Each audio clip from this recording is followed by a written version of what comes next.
नमस्कार दोस्तों, स्वागत है आपके अपने चैनल आईएएस एनालिसिस में। 60th बीपीएससी को ध्यान में रखते हुए हम लोग कंप्लीट कर रहे हैं कंप्लीट टेस्ट सीरीज, जिसमें सारे विषयों का कंप्लीट यहाँ पे कंपाइलेशन आपको मिल जाएगी। आशा करते हैं कि यहाँ से बीपीएससी के द्वारा काफ़ी प्रश्न आपको देखने के लिए मिलेगी ही मिलेगी। चलिए बारी बारी से हम लोग प्रश्नों को देखने का प्रयास करते हैं। निम्नलिखित में से कौन रहनुमाई मजद आसन सभा से संबंधित नहीं है? तो सबसे पहले तो इस सभा को जानना जरूरी हो जाता है कि रहनुमाई मजद आसन सभा का संबंध किससे है। तो देखिए, यह एक प्रकार का धार्मिक सुधार आंदोलन था जिसका संबंध पारसी धर्म से था। वहाँ पे महिलाओं को ठीक है शिक्षित किया जाना था, और जो भी पारसी धर्म में जो भी बुराइयाँ थी, जैसे कि पर्दा प्रथा को लेके, उसको वहाँ पे दूर करना था। तो इसमें करेक्ट उत्तर हो जाएगा जो संबंधित नहीं है, गोपाल हरि देशमुख। ध्यान रखिएगा, गोपाल हरि देशमुख। बाकी दादा भाई नौरोजी, एस बंगाली है, नौरोजी फरदोजी, ये सब यहाँ पे पारसी लोग थे। ध्यान रखिएगा, पारसी लोग थे। इसके अलावा यहाँ पे आर के कामा का भी नाम आता है, आर के कामा का भी नाम आता है। तो ऐसे नामों को आप लोग ध्यान में रखिएगा, देख पा रहे हैं यहाँ पे एग्जाम के द्वारा पूछा जा सकता है। 1905 में क्रांतिकारी संगठन अभिनव भारत संगठित किया गया था। यह अभिनव भारत संगठित कहाँ किया गया था? अब देखिए, 1905 का दौर यहाँ पे चल रहा है, तो आप बहुत हद तक ठीक है थोड़ा बहुत गेस भी कर सकते हैं। इसका देखिए करेक्ट यहाँ पे उत्तर हो जाएगा महाराष्ट्र में। ध्यान रखिएगा, महाराष्ट्र में यहाँ पे अभिनव भारत यहाँ पे संगठित किया गया था। शुरुआत में देखिए ठीक है, लगभग 1899 के आसपास विनायक दामोदर सावरकर के द्वारा मित्र जो मेला है ठीक है, इसी का यहाँ पे संगठन किया गया था। लेकिन 1905 में इसका नाम बदल दिया गया और रख दिया गया अभिनव भारत। क्या रख दिया गया? अभिनव भारत। ठीक है, तो नासिक महाराष्ट्र में इसकी स्थापना हुई थी, और वहीं यहाँ पे पूछ रहा है, तो करेक्ट उत्तर हो जाएगा बी। निम्नलिखित में से कौन सही सुमेलित यहाँ पे नहीं है? देख पा रहे हैं यहाँ पे बहुत सारा ऑप्शन दिया हुआ है। अलीपुर षड्यंत्र केस है, नासिक है, दिल्ली है, लाहौर है। चलिए, इसका करेक्ट उत्तर हो जाएगा यहाँ पे अलीपुर षड्यंत्र केस। अलीपुर षड्यंत्र केस अगर इसकी देखा जाए तो लगभग मई 1908 में शुरू हुआ था। 1908 में लगभग साल भर ठीक है चलने वाला कह सकते हैं कि आंदोलन के रूप में चल रहा था, जिसको चलाया जा रहा था अनुशीलन समिति के सदस्यों के द्वारा। अनुशीलन समिति के सदस्यों के द्वारा। इसीलिए आगे चल के देखिए अंग्रेजों के द्वारा 1909 में इस समिति को बैन भी कर दिया जाएगा। तो ध्यान रखिएगा, अलीपुर षड्यंत्र केस 1908 में, इसका संबंध हो जाएगा अनुशीलन समिति से। भारत में 1918 में प्रथम मजदूर संघ की स्थापना किसने की थी? ध्यान रखिएगा, 1918 में प्रथम मजदूर संघ की स्थापना किसने की थी? इसको किया गया था वीपी वाडिया के द्वारा। वीपी वाडिया के द्वारा। और मजदूरों से संबंधित बात आए तो बात आ जाती है दक्षिण भारत की तरफ, इसीलिए ये हुआ था यहाँ पे मद्रास में। मद्रास में टाइमलाइन यहाँ पे दिया हुआ है, 1918 में इसकी स्थापना की गई थी। ठीक है, इसमें मुख्यतः देखा जाए तो ठीक है बकिंघम और कर्नाटक में जो भी वहाँ पे कपड़ा मिल के जो ठीक है जो मजदूर थे, वही लोग इसके यहाँ पे आके मेंबर बने हुए थे, सदस्य यहाँ पे बने हुए थे। नेक्स्ट, निम्नलिखित में से किसने the life of Mahatma Gandhi नामक पुस्तक की रचना की थी? देख पा रहे हैं यहाँ पे काफ़ी नाम आपको यहाँ पे दिख पा रहा है, कुछ नाम एलिमिनेट भी आप कर पा रहे होंगे। इसका करेक्ट उत्तर हो जाएगा यहाँ पे लुई फिशर। क्या हो जाएगा? Louis Fischer. लुई फिशर के बारे में बात करें तो यह एक अमेरिकी पत्रकार था। ध्यान रखिएगा, अमेरिकी पत्रकार था जो भारत छोड़ो आंदोलन में भी उपस्थित रहा था, उसके दौरान भी था। ठीक है, तो काफ़ी इंपॉर्टेंट है। और एक प्रश्न यहाँ पे और भी बन जाता है, आप लोग इसका जवाब दीजिएगा, कमेंट कीजिएगा कि जब दांडी जब मार्च के दौरान कौन सा अंग्रेजी पत्रकार गांधी जी के साथ था, वो भी यहाँ पे प्रश्न पूछा जाता है। निम्नलिखित में से कौन कांग्रेस के आधिकारिक इतिहास के यहाँ पे रचयिता थे? कांग्रेस के बारे में पूरा जो डिटेलिंग यहाँ पे लिखा गया है, किसके द्वारा लिखा गया है? यह लिखा गया है देख पा रहे गांधीवादी नेता पट्टाभी सीतारमैया के द्वारा। ध्यान रखिएगा, पट्टाभी सीतारमैया के द्वारा। इनके बारे में देखा जाए तो यह पेशे से एक चिकित्सक थे। पेशे से एक, ध्यान रखिएगा, यह एक चिकित्सक थे। तो इन्हीं को ठीक है कांग्रेस के आधिकारिक इतिहास के रचयिता लिखने का श्रेय दिया जाता है। अंतःस्थलीय अपवहन नदी का उदाहरण कौन है? तो देखिए अंतःस्थलीय नदी का यहाँ पे मतलब वही है कि वैसी नदियाँ, ठीक है, जो कुछ देर जाके, ठीक है, अपने आप में लुप्त हो जाए, या फिर उसका पानी, ठीक है, समुद्रों में ना पहुंच पाए, बड़ी बड़ी नदियों में ना पहुंच पाए। तो एक छोटा सा एग्जाम्पल आपको बताना है यहाँ पे। इसका करेक्ट उत्तर हो जाएगा यहाँ पे घग्गर। ध्यान रखिएगा, घग्गर या शिमला के, ठीक है, शिमला के आसपास जो शिवालिक पहाड़ियाँ हैं वहीं से निकलती है, हरियाणा को क्रॉस करते हुए राजस्थान के क्षेत्रों में आके, ठीक है, लुप्त हो जाती है। जैसे कि राजस्थान में ये एक और नदी का नाम आप लोगों ने सुना होगा, लूनी नदी। ये भी एक अंतःस्थलीय अपवहन नदी का उदाहरण है, ठीक है। निम्नलिखित में से कौन सा भौगोलिक रूप से ग्रेट निकोबार के सबसे निकट है? ग्रेट निकोबार के सबसे निकट है। अब बोर्नियो है, श्रीलंका है, सुमात्रा है, जावा है। अब देखिए भारत की मैप यहाँ पे देखेंगे और ग्रेट निकोबार लगभग नीचे के क्षेत्रों में अगर आ रहा है ना, तो देखिए श्रीलंका से इसकी दूरी ध्यान रखिएगा अधिक है, ठीक है। इधर जस्ट आएंगे इधर तो मलक्का स्टेट वगैरह, जो जावा सुमात्रा जो क्षेत्र है वहाँ पे आपको ये जो मामला है थोड़ा सा नज़दीक दिखने के लिए मिलेगा कंपेरिजन टू श्रीलंका।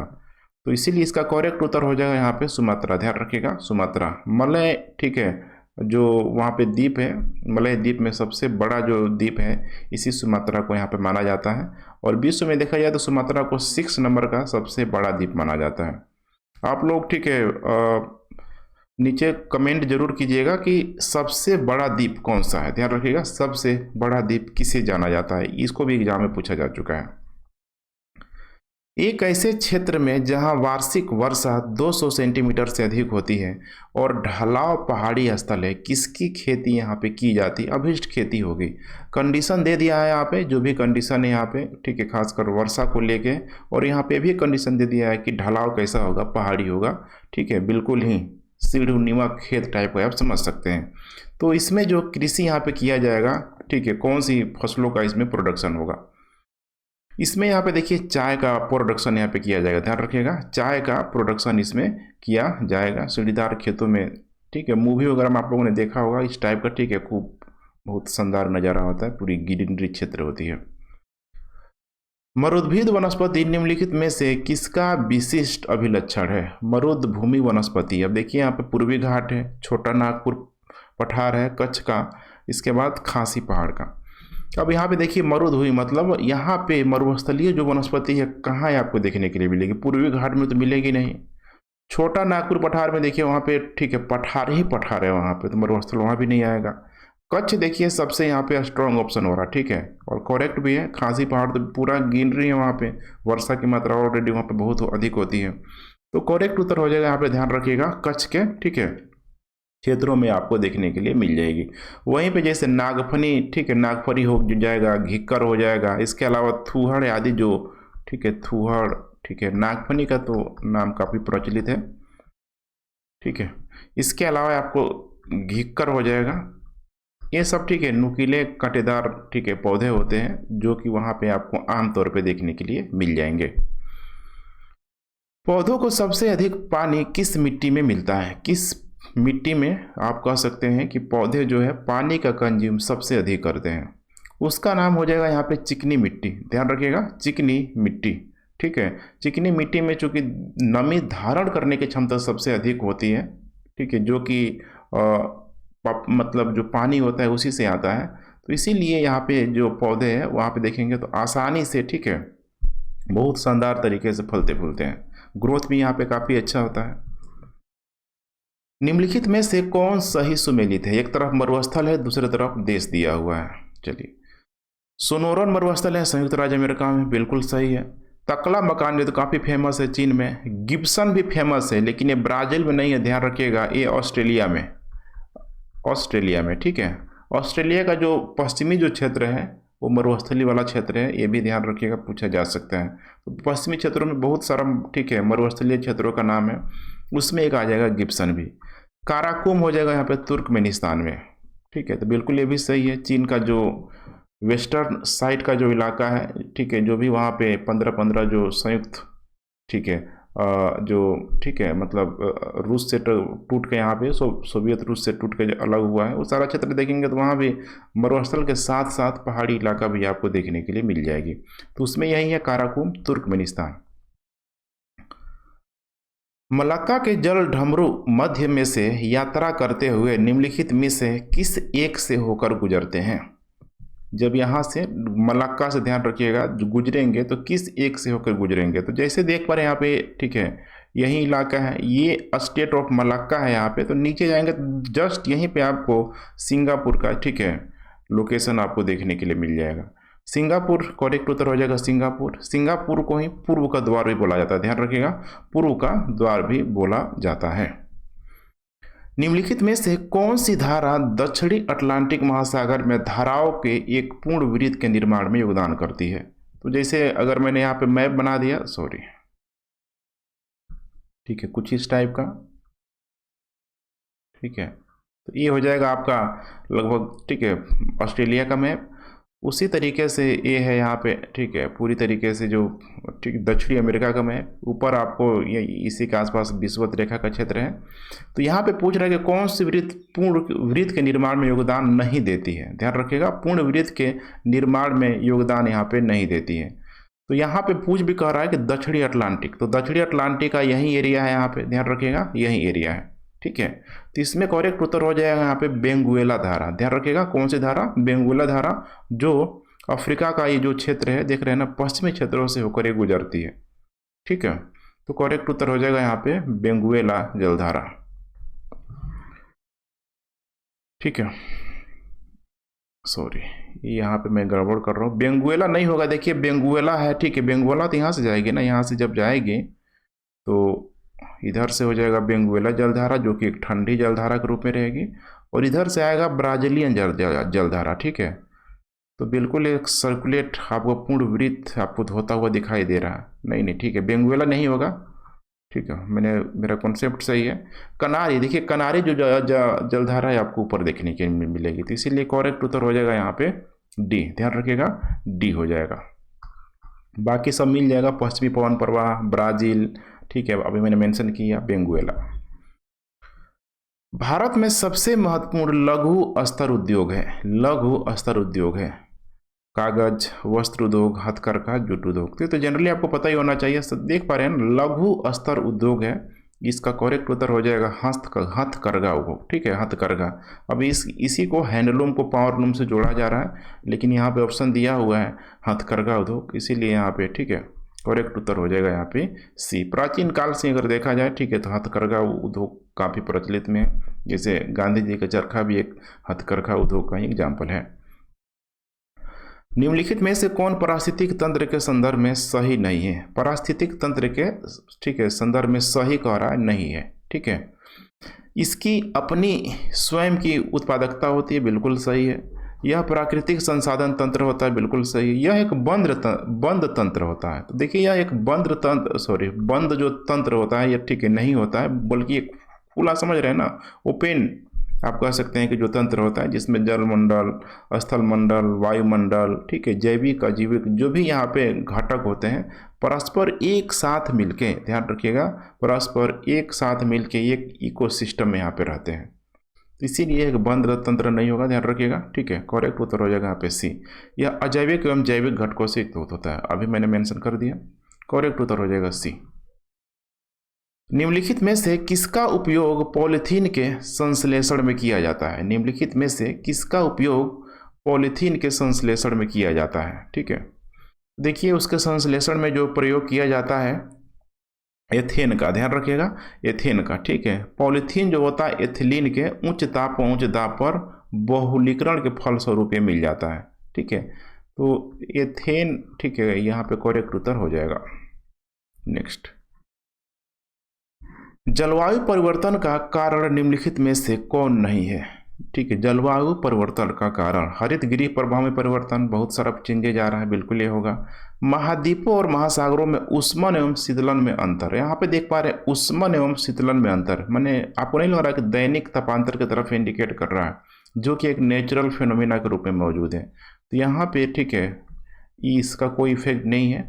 बी देखते हैं और भी देखते हैं, पृथ्वी पर पहुंचने वाली सौर ऊर्जा में परिवर्तन।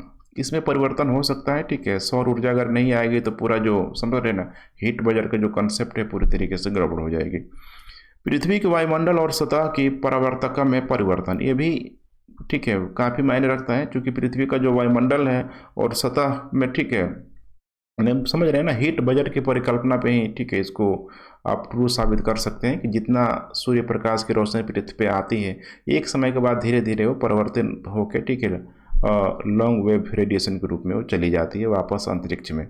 लेकिन चूंकि मानवीय गतिविधियों से, ठीक है, बहुत अधिक समस्या होती है, जितना सूर्य प्रकाश की किरणें पृथ्वी पर पहुंचती है वो वापस तो जाती है, लेकिन सिर्फ वही नहीं जाती है मानवीय गतिविधियों की वजह से, ठीक है, और भी बहुत सारी, ठीक है, उसकी जो मात्रा है जितना आता नहीं है, ठीक है, आउटपुट अधिक हो जाता है।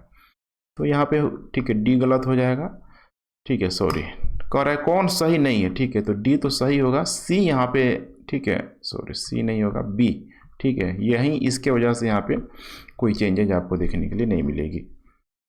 नेक्स्ट यहाँ पे समुद्री खरपतवार निम्नलिखित में से किसका महत्वपूर्ण स्रोत है? समुद्री खरपतवार निम्नलिखित में से किसका महत्वपूर्ण स्रोत है? ब्रोमीन है, गंधक है, क्लोरीन है, आयोडीन है, ठीक है। इसका करेक्ट उत्तर हो जाएगा यहाँ पे आयोडीन का, ध्यान रखिएगा, आयोडीन का महत्वपूर्ण, ठीक है, मतलब स्रोत के रूप में आप इसे जान सकते हैं। समुद्री खरपतवार समुद्र के, ठीक है, नीतल में स्थित बहुकोषीय शैवाल है, ये आयोडीन के लिए महत्वपूर्ण स्रोत है। विश्व पृथ्वी दिवस कब मनाया जाता है? ऐसे डेट आपको हमेशा ध्यान रखना चाहिए, तो पता ही होना चाहिए। 22 अप्रैल को विश्व पृथ्वी दिवस मनाया जाता है। 22 मार्च को अगर देखा जाए तो जल दिवस, ठीक है, और 7 अप्रैल को स्वास्थ्य दिवस। बाकी एक बज रहा है, आप लोग सर्च कर लीजिएगा, 7 मार्च को भी कुछ न कुछ मनाया जाता होगा, लेकिन ये दोनों याद रखिएगा, 22 अप्रैल पृथ्वी दिवस, 22 मार्च हो जाएगा जल दिवस, ठीक है। किस अधिनियम ने भारतवासियों को अपने देश के प्रशासन में कुछ हिस्सा लेना संभव बना लिया? बड़ा फेमस, ठीक है, चार्टर है, ये है यहाँ पे चार्टर अधिकार, ठीक है, 1833 के चार्टर एक्ट के माध्यम से, ठीक है, इसको क्लियर किया गया। इसको सेंट हेलेना एक्ट के नाम से भी जाना जाता है, सेंट हेलेना एक्ट के नाम से भी इसे जाना जाता है, क्योंकि इसी चार्टर एक्ट के माध्यम से भारतीय जो, मैंने उस समय भारतीय नहीं कहेंगे, मैंने सिविल प्रशासनिक सेवा, ठीक है, उसमें, ठीक है, ओपन जो एग्जाम की इसमें बात की गई थी और उसको लागू किया गया था। संविधान सभा ने डॉक्टर भीमराव अंबेडकर की अध्यक्षता में प्रारूप समिति का गठन कब किया? मैंने प्रारूप समिति समझ रहे हैं ना, राय मशवरा करने के लिए कि भाई अंबेडकर उसके हेड होंगे, ठीक है, अलग अलग प्रारूप समिति था। कब किया गया था? ये किया गया था, ठीक है, 29 अगस्त 1947 को, ध्यान रखिएगा, 1947 को इसमें, ठीक है, किया गया था। तो इसीलिए ड्राफ्ट कमेटी के रूप में, ठीक है, अंबेडकर का रोल बहुत अधिक हो जाता है, संविधान निर्माणकर्ता के रूप में भी उनको जाना जाता है। निम्नलिखित में से कौन सही सुमेलित कार्य नहीं है? सही सुमेलित नहीं है, चलिए आर्टिकल बहुत ही कॉम्प्लिकेटेड हो जाता है। गिरफ्तारी और निरोध से संरक्षण अनुच्छेद 22 में है, बिल्कुल सही है, ठीक है, जो कि एक फंडामेंटल राइट भी है। विधायी शक्तियों का वितरण अनुच्छेद 243 दिया हुआ है, 243 नहीं होगा बल्कि इसके जगह हो जाएगा 245। पूछ रहा है कौन सुमेलित नहीं है, करेक्ट उत्तर हो जाएगा बी। संघीय लोक सेवा आयोग अनुच्छेद 315 में, बहुत इंपॉर्टेंट है। अखिल भारतीय सेवा आयोग अनुच्छेद 312 में, ये भी बिल्कुल करेक्ट है। अखिल नियोजन भारतीय संविधान के किस सूची में सम्मिलित है? अखिल नियोजन भारतीय संविधान के किस सूची में सम्मिलित है? ठीक है, तो अखिल जो नियोजन है, देखिए यह, ठीक है, समवर्ती सूची में शामिल है, ध्यान रखिएगा, समवर्ती सूची में शामिल है। इसकी जो प्रविष्टि जो संख्या, एंट्री संख्या 20 में है, ध्यान रखिएगा 20 में है। और आर्थिक नियोजन, ठीक है, यही तो चल रहा था आर्थिक नियोजन, जिसको, ठीक है, योजना आयोग से योजना आयोग के नाम से पहले जाना जाता था, अब इसी का नाम हो गया नीति आयोग। तो इसीलिए यहाँ पे पूछ सकता है आर्थिक नियोजन से संबंधित, ठीक है, समवर्ती सूची जिसमें केंद्र भी और राज्य भी है, जो भी विषय हैं, ठीक है, उसका यहाँ पे डिवीजन किया गया है। निम्नलिखित में से कौन सा एक सही सुमेलित नहीं है? सही सुमेलित नहीं, संविधान का भाग देखिए 16 राजभाषा है, पहला ही संयोगवश यहाँ पे सही सुमेलित नहीं है, क्योंकि राजभाषा से संबंधित यहाँ पे 17वां, ध्यान रखिएगा, संविधान का 17वां भाग है। बाकी जो है संविधान का भाग 18 संघ क्षेत्र से संबंधित, बिल्कुल सही। संविधान का भाग 9 पंचायत से, संविधान का भाग, ठीक है, 15 निर्वाचन संबंधी, तो बिल्कुल करेक्ट है, ठीक है, यहाँ भाग हो गया, ठीक है, अनुसूची हो गया, ऐसे भी चीज़ों को जरूर देखिएगा। एग्जाम यहाँ से भी प्रश्न पूछने की कोशिश जरूर करता है। तो ठीक है फ्रेंड्स, लगभग 25 प्रश्नों को आज फिर से हम लोगों ने देख लिया। ये सीरीज कंटिन्यू चलते रहेगी। ठीक है, इवनिंग में 7-8 बजे के आसपास आप लोगों को डेली मिल जाएगी। तो देखते रहें, काफ़ी इंपॉर्टेंट प्रश्नों का कंपाइलेशन है, बीपीएससी में से आपको लाभ जरूर मिलेगा। वीडियो पसंद आ रहा है तो लाइक शेयर कमेंट करते रहें। Thanks for watching. जय हिंद।